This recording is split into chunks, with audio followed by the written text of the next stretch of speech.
স্রোতে স্নান করে এসছে, মারামারি করে স্নান করেছে, স্নান করে দুটোকেই কাকের মতো লাগছে, দুটোই হয়ে গেছে কাক। দেখুন কি আমার কাছে কি এখন আসছে আমার গায়ের ধারে, আমার গা জামা কাপড়ে গা মুছে দেবে। দেখেন, হ্যাঁ হ্যাঁ, স্নান করে মন ফুরফুরে হয়ে গেছে। কালা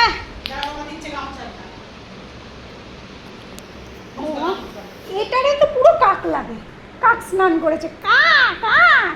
এই দিদি ভাই, তুই একা একা গা মুছতে কোথাও যাবি না, হ্যাঁ আমার কাছে থাক। হ্যাঁ, গা মোছার আনন্দ দেখো। আরে আমরা নানু করেছি, আরে বাবা রে, দেখ দেখ আমার কালুয়া নানু করেছে, দেখ। আচ্ছা, লাঞ্চ হয়ে গেছে, নানু হয়ে গেছে, পাপা চাদর আনতে গেছে, চাদর দিয়ে গাটা মোছা হবে। আমি এত সুন্দর করে ঘর মুছলাম, ঘরটার পুরো শেষ। এরপরে তোমরা ঘর মুছবে। ওই দেখেন দেখেন, ওর মারে দেখাচ্ছে কিভাবে গা মুছতে হয়। মা তোমারে দেখাচ্ছে, এ দেখো, এই যে এই যে কই আর কই, এই তো পেতে দিচ্ছে, মা পেতে দিচ্ছে, এই যে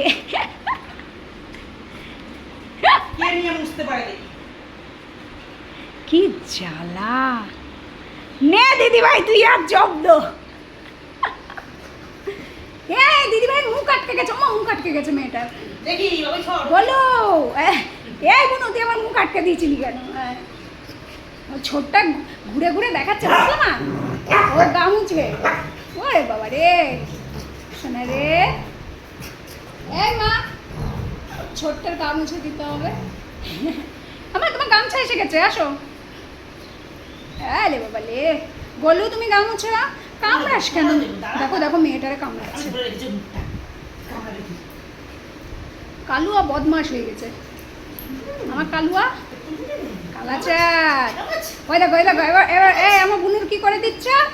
আমার বুনুর লাগছে না তো, আমার লাগছে না, বুনু আনন্দ পাচ্ছে, আনন্দ। হ্যাঁ, তুই যেন ওর উপর শুস না বাবা, এইবার ও আবার মারবে।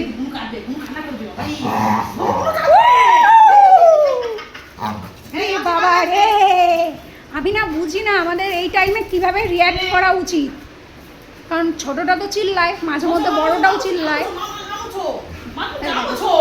স্নান করার সময়ও এরকম, খাওয়ার সময়ও এরকম, ঘুমানোর আগেও এরকম, স্নান করার সময়ও এরকম, স্নান করার পরেও এরকম। ও জোজো তুই করে দিলি তোজোর গায়ে, ছি ছি ছি ছি ছি ছি ছি রে তোজো, ছি ছি ছি। আমার ছেড়ে দাও ছেড়ে দাও।